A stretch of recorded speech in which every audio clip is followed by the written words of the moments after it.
એટલે કે કહેવાય નહીં દોષ થાય છતાં ગુજરાતી ભાષામાં આખા બોલા તો આના અંદર કેવું શું કીધું કે જ્ઞાન માર્ગી કોઈ હોય પુરુષોત્તમને જાણી લે પછી ફળ શું કે પુરુષોત્તમની ભક્તિમાં નિષ્ઠા થવી એ તો જ્ઞાન માર્ગનું ફળ છે. હવે તમે કેમ કહો ભક્તિ માર્ગ જ્ઞાન માર્ગ ઉત્તમ કહેવાય હવે શું કેવું પડે? જ્ઞાન માર્ગનું ફળ છે કે ભક્તિ નિષ્ઠા થવી. તો ભક્તિમાં અધિક વયમાં કહેવાનું શું હોય બીજું જેવો તો અધિકાર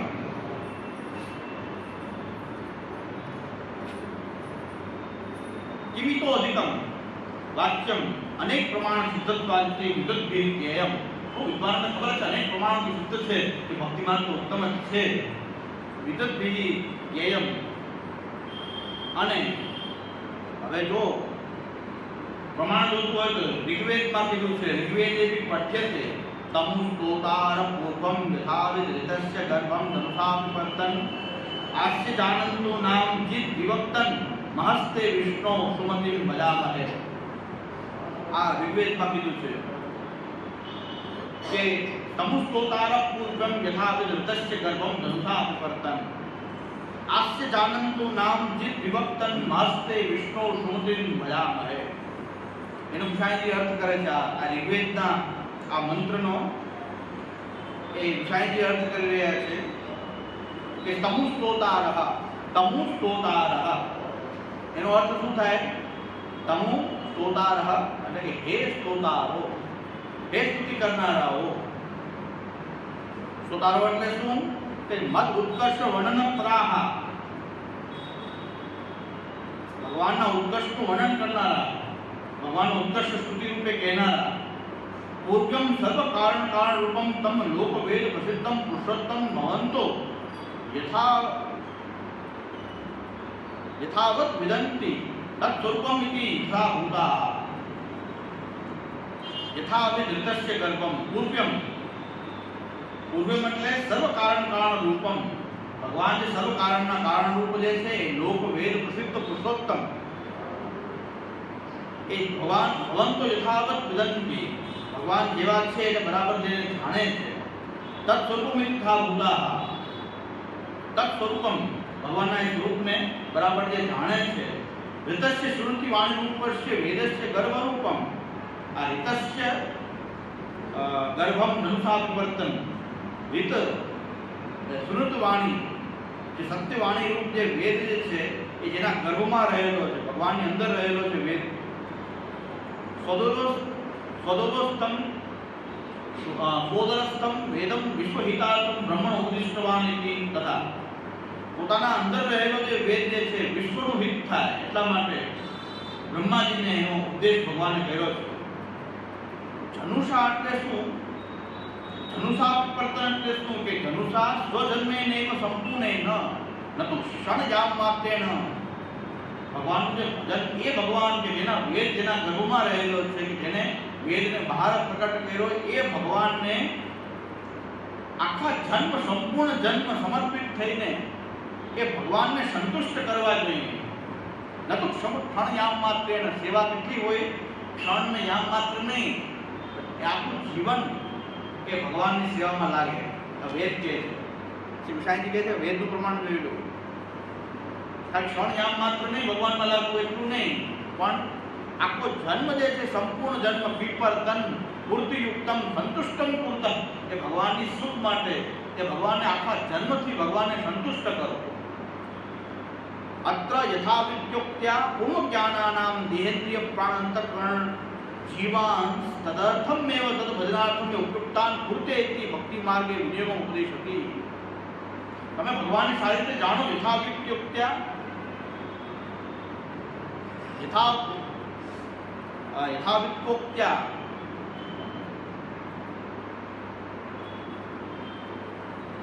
યથાવિદ ઋતસ્ય કર્મમ.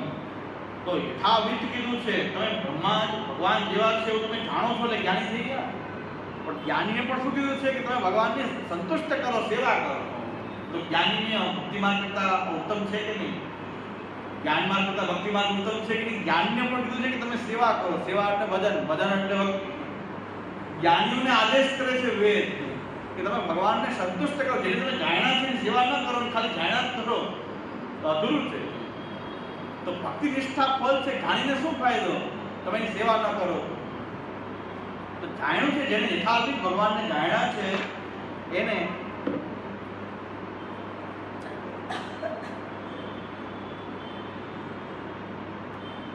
तमुस्तोतार पूर्व विभावे जतस्य गर्भम धनुषा विवर्तन आश्चर्य जानंतो नाम जीव विवर्तन महस्ते विष्णु सुमतिम भजामहे यथावित्योक्त्या पूर्ण ज्ञानानाम देहेन्द्रिय प्राणांतकरणां जीवान सदर्थमेव तद भजनार्थमेव उपयुक्तान પોતાના પૂર્ણ જેને જ્ઞાન છે એવા જ્ઞાનીઓ જે છે એને દેહ ઇન્દ્રિય પ્રાણ અંતઃકરણ જીવ એ ભગવાનના ભજનાર્થમે ઉપયુક્તાન ભગવાન માટે જ છે અને ભગવાનના ભજન માટે એનો ઉપયોગ કરે.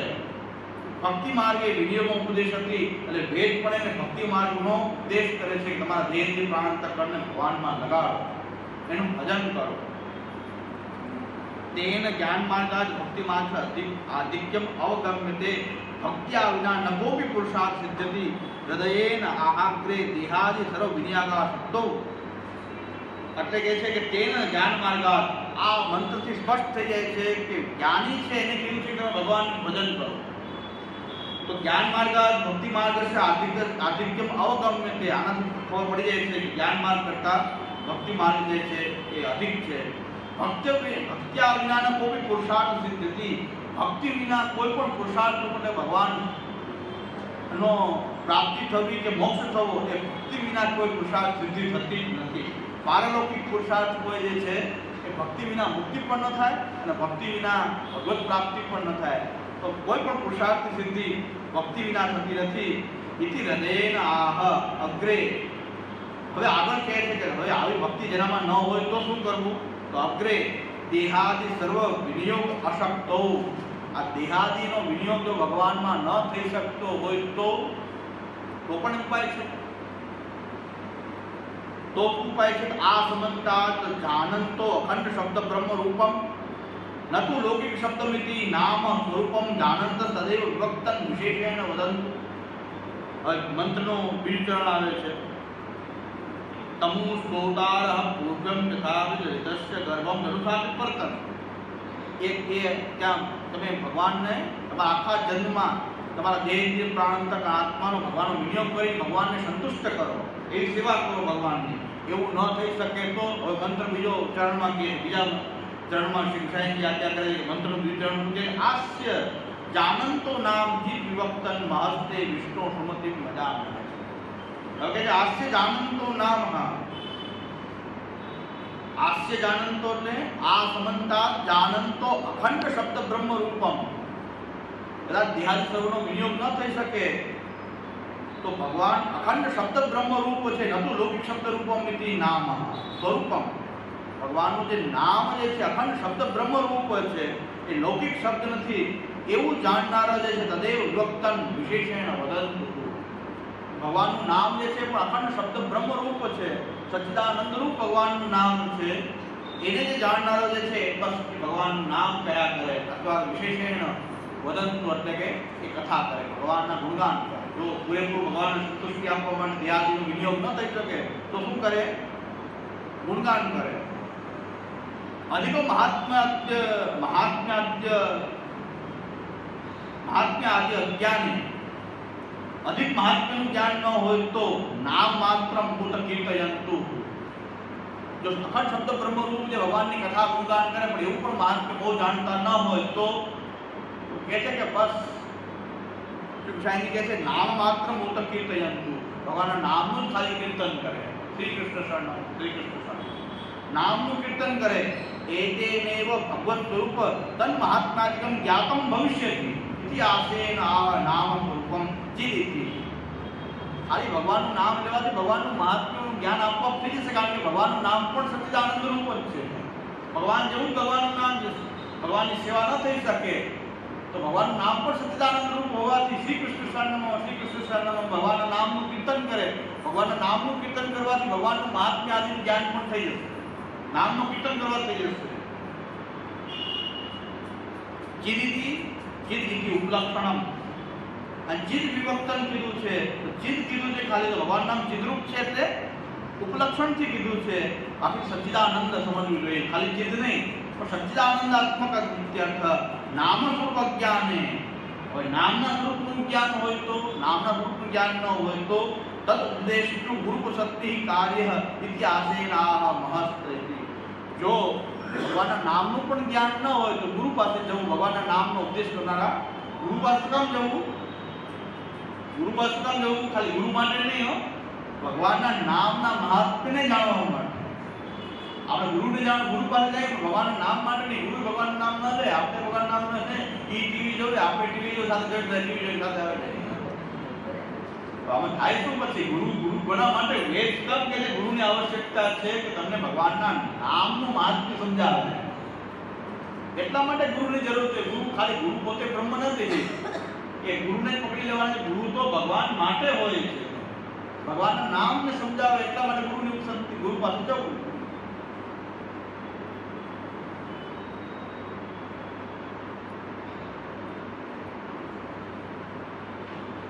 તદગુરુ ઉપદેશ ઉપશક્તિ, નામનો ઉપદેશ કરનારા જે ગુરુ છે એની પાસે જઈને કાર્ય ઇત્યાસે ને મહસ્ત ઇત્યાસે તે તત્સંબંધિનમ સુમતિમ.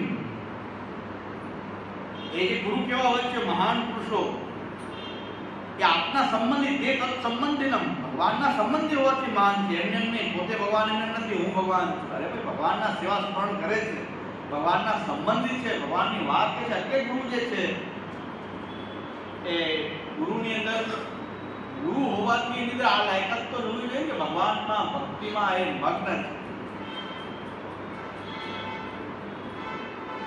ગુરુ પૈસામાં મગ્ન હોય તો, ગુરુ પોતે પૈસામાં મગ્ન હોય તો શિષ્ય એની પાસે કેવું માર્ગ જાણે કે પૈસામાં મગ્ન છે, સંપત્તિમાં મગ્ન છે, પીઠમાં મગ્ન છે, શિષ્યોમાં મગ્ન છે, ભગવાનમાં તો મગ્ન છે જ નહીં. ભગવાન સુખ્યો મગ્ન છે. ભગવાનમાં મુખ્યો આંખોથી લાગેલો હોય, પોતે શિષ્યોમાં, પીઠમાં, મેચમાં, ટીવીમાં, મોબાઈલમાં, ચાચા મોબાઈલ રાખીને આમાંથી આમ, આમાંથી આમ, ચાચા મોબાઈલ રાખીને તો હવે કેવા મગ્ન છે તો જોઈ લો. પેલા ગુરુની ઉપસંતિ કરો, ગુરુ પાસે જાઓ, પણ એ મગ્ન કેમાં છે તો જુઓ. તત્સંબંધી ગુરુ મહાન છે. ક્યારે મહાન છે? ગુસાઈજી આ આપણે ગુસાઈજીના વચન છે, મારું કઈ નથી. તે તત્સંબંધિનમ સુમતિમ, એક ભગવાનના સંબંધી સુમતિ સારી મતિ વાળા કેવા છે કે નિર્દોષ પૂર્ણ ગુણત્વેન ભવંતમ જ્ઞાનંતમ ભગવત ભક્તમ વદામહે.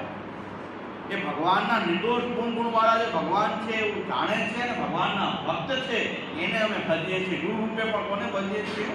કે જે ભગવાનના ભક્ત છે.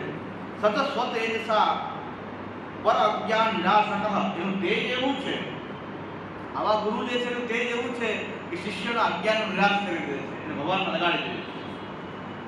જે જન શરણ આય અનુસરહી ગઈ સોપત શ્રી ગોવર્ધન દત્ત ગોવર્ધનનાથજી બિરાજ સાનિધ્ય માત દત્ત શ્રી કૃષ્ણ પ્રેમા વિભક્તિતા દત્ત કૃષ્ણમાં એને લગાડી દે. તેજો રૂપમિત્યર્થ સ્વરથી સદા શ્રી કૃષ્ણ પ્રાકટ્યેન ઉત્સવાત્મક વિધિવા. અને આવા ગુરુ સતત કૃષ્ણની સેવા અને કૃષ્ણની કથામાં જે મગ્ન છે એના હૃદયમાં તો કૃષ્ણનું હંમેશા ઉત્સવાત્મક કૃષ્ણનું પ્રાકટ્ય હંમેશા હોય છે. એટલે મહાન છે. એટલે એવા સુમતિ અમે ભજીએ. આ બધા લક્ષણો ગુરુની જ્યારે ભજવું હોય તો આટલા બધા લક્ષણો હોય તો એમાં અંદર કૃષ્ણ બિરાજે. કૃષ્ણ સિવાય બીજી કોઈ વાત જ નહીં. ગુરુ પાસેથી કોઈ વાત જ નથી કૃષ્ણ સિવાય. ઉત્સવાત્મક કૃષ્ણ જે છે એના હૃદયમાં બિરાજે જાય. સ્વરથી સદા શ્રી કૃષ્ણ પ્રાકટ્ય, સદા કૃષ્ણનું પ્રાકટ્ય હૃદયમાં રહેલું છે. ઉત્સવાત્મક ઇતિ વા એકેન જ્ઞાનિનામ ભક્તિ માર્ગ પ્રવેશ એવો ઉપદિષ્ટો ભવતી. આ રીતે જ્ઞાનીઓનો પણ ભક્તિ માર્ગમાં પ્રવેશ થાય ત્યારે કલ્યાણ થાય છે. એટલે સૃષ્ટુ ઉત્તમ જ્ઞાન માર્ગ અધિકો ભક્તિ માર્ગ ઇતિ. અને જ્ઞાન માર્ગ કરતા ભક્તિ માર્ગ શ્રેષ્ઠ છે એ સંપૂર્ણ રીતે આ રીતે જાણી શકાય છે. જ્ઞાનીના અંતે ઉપદેશ કરવામાં આવી રહ્યો છે અને જ્ઞાનીના હૃદયમાં જ્યારે ભગવાનનું પ્રાકટ્ય થાય ત્યારે ગુરુ થવાને યોગ્ય છે. ત્યારે એનું આપણે ભજન કરીએ છીએ. સુમતિ મજા આવે તમુસ્તોતારઃ યથા વિપ્રુભ્યમ એ વેદસ્ય ગર્ભમ દુષાસ્પર્તન અને આશ્ચિદાનંદનું નામ ચિદ વિવક્તન મહસ્તે વિષ્ણુ સુમતિ મજા. બધું આખું કૃષ્ણ માર્ગની સેવા કથાની સાધનાનું આખું નિરૂપણ શ્રી ગુસાઈજીએ આ એક મંત્રથી ઋગ્વેદના મંત્રથી કહ્યું છે. ગુસાઈજી કહે આવા ઘણા શાસ્ત્રો સહસ્ત્ર વેદ વચનો આપણી પાસે છે. ચાલો વચન છે વેદના જેમાં આ જ બોધ કરવામાં આવ્યો છે એ બધાની પણ એક સેમ્પલ પીસ તરીકે સુસાઈન કે છે. હવે કોઈ શંકા રહેતી નથી. જ્ઞાનાદિકો ભક્તિ માર્ગ એવં સ્માન વિરુદ્ધ. એટલે જ્ઞાન માર્ગ એટલે સેવા ફલનો પણ શ્રી ગુસાઈજી શ્રી મહાપ્રભુજી આજ્ઞા કરે છે. જ્યારે સેવાનો અંદર આધિદૈવિકતા પ્રકટ ન થાય તો આત્મો એમ જીવિત નિર્ધાર તથા જ્ઞાન માર્ગેન સ્થાતવ્યમ શોક ભાવાયતિ વિવેકા. ત્યારે શ્રી મહાપ્રભુજી આજ્ઞા કરી રહ્યા છે કે સેવામાં આધિદૈવિકતા જો પ્રકટ થતી જ ન હોય, આદિ ભૌતિકતા જ રહેતી હોય સેવામાં, તો આસુરા જીવ આસુરી છે. ત્યારે જ્ઞાન માર્ગનો આશ્રય કરવો. એ જ્ઞાન માર્ગ કયો? તો કહે છે કથા. મહાપ્રભુજી જ્ઞાન માર્ગ એટલે શંકરાચાર્યના જ્ઞાન માર્ગમાં જઈને રહો એમ નથી કહેતા, પણ જ્યાં ભગવાનનું મહાત્મ્ય જ્ઞાન વર્ણન કરવામાં આવ્યું છે એવો આપણને કથા જે છે ભગવાનની શ્રીમદ ભાગવતની જે કથા છે એનો આશ્રય કરવો, ભાગવતનો આશ્રય કરવો. હવે આપણા ભજનનો સૌથી મોટો પાઠ સેવાનું તમે ગુણગાન ગાયેલું. હજી ક્રમમાં આવે છે ને, ગુસાઈજી આવે છે, પછી હરિરાયજી આવે છે, પછી પુરુષોત્તમજી આવે છે. ત્યારે આખું સેવાનું સંપૂર્ણ મહાત્મ્ય પુરુષોત્તમજીના અવતરથી છેલ્લે હું પૂરું કરી દઈશ. એટલે હવે ક્રમમાં તો ગુસાઈજી આવે છે. હવે જ્ઞાન માર્ગનો અર્થ આપણે ત્યાં છે કથા માર્ગ છે. કથા આપણો જ્ઞાન માર્ગ છે. જ્ઞાન માર્ગ કથા શરણાગતિનો જે માર્ગ છે જ્ઞાન માર્ગ છે. હવે પ્રશ્ન એ આવે છે કે સેવા કરે છે એને ભાગવતની કથા વગેરે કરવાની જરૂર નથી. સેવા બધું આવી જાય નહીં. આ સેવા વાત થઈ ગયો. પાછું સેવા વાત થઈ ગયો. સેવા વાત થઈ ગયો. સેવા કરીએ છીએ ને આપણે, એટલે આપણે હવે આ જરૂર નથી. તો જ્યારે સેવા તમે કરશો, આપણે તમે કહેવાય પુરુષોત્તમ પણ આવે, આપણે જ્યારે ખાલી સેવા જ કરશું, કથા નહીં કરીએ, પુરુષોત્તમ પણ ક્યાંક થોડી નાખવું પડે. એટલે મને હું એવો પ્રયાસ કરતો હોઉં ક્યારેક કોઈનો ઉપદેશ કરવો જ નહીં. બધો ઉપદેશને આપણને જરૂર છે, બીજાને જરૂર નથી એવું માનું છું. એટલે હું એટલે કે બોલાઈ જાય તો બોલાય, ટોન એવો આવી જાય, ઉપદેશનો ટોન આવી જાય, ના આવવું જોઈએ. અને પાછું વાળી લઉં કે આપણા બધા એક જ sailing in the same boat, એક જ નાવમાં મુસાફરી કરી રહ્યા છે. પછી આમ બહુ ઉત્તમ પણ કરી શકાય છે. પણ એક વસ્તુ અહીં બેઠા છે તો છતાં પણ અહીં બેઠું ત્યાં બેસવામાં ફરક નહીં. મહાપુરુષના ચલાણના સમાન છે. શ્રી મહાપુરુષના ચલાણ ઉપર બેસી, નીચે બેસી, નીચે બેઠક રાખીને તો વાંધો નથી. નીચે બેસાડી દઈએ તો આપણે કઈ વાંધો નથી. હું ફેર ના પડે. બોલવાનું તો આ જ છે, નીચે બેસીને બોલી, ઉપર બેસીને બોલી, એમાં કઈ ફરક ના પડે. એટલે સ્પષ્ટ જ્યાં આપણે સ્પષ્ટ સમજવાની વાત એ છે કે સેવાવાદી ન બનવું જોઈએ. આપણે એવા સેવાવાદી બનીએ કે આપણે કથાની જરૂર જ નથી, કથાની કંઈ જરૂર નથી નહીં. મહાપ્રભુજીનો સ્પષ્ટ આગ્રહ છે. જેટલો કૃષ્ણ સેવાનો આગ્રહ છે મહાપ્રભુજીનો, એટલો જ આગ્રહ શ્રી મહાપ્રભુજીનો ભાગવત પાઠમાં. એના વચનો આપણે જોઈ લઈએ એટલે આપણે કોઈ ભમણા ન થાય, સેવા કરીએ એટલે કાંઈ જરૂર નથી નહીં. ભાગવત પાઠ, ભાગવત શ્રવણ નહીં, ભાગવત પાઠમાં મહાપ્રભુજીનો અભિપ્રાય ભાગવત પાઠમાં એટલો જ રહેલો છે. તો એ વચન જોઈ રહ્યા છીએ મહાપ્રભુજીના. કોઈ એમ લાગે મનગઢ બોલે જેવું નથી, એટલે વચન મૂળ વચનનું જ પારાયણ કરતો રહું છું.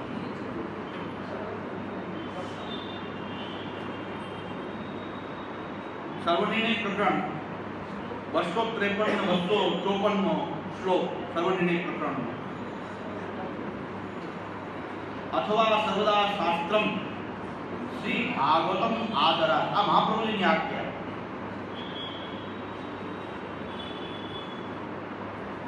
અથવા સર્વદા શાસ્ત્રમ શ્રી ભાગવતમ આદરા પઠનીયમ પ્રયત્નેન સર્વ હેતુ વિવર્જિતમ પ્રત્યર્થમ નૈવ યુંજિત પ્રાણિઃ કંઠગતેરપી તદભાવે યથેવ સ્યાત્ તથા નિર્વાહમ આચરે દયાનામ યેન કેનાપી ભજન કૃષ્ણમ અવાપ્યા. આપણું ભજન એવું હોવું જોઈએ કે જે કૃષ્ણને પ્રાપ્ત કરાવે, કૃષ્ણમય બનાવે. એવું ભજન હોવું જોઈએ કે આપણને કૃષ્ણમય બનાવે. તો મહાપ્રભુ કહે છે ભજનની આ એક રીત છે. ધનની આ એક રીત છે કે સર્વદા શાસ્ત્રમ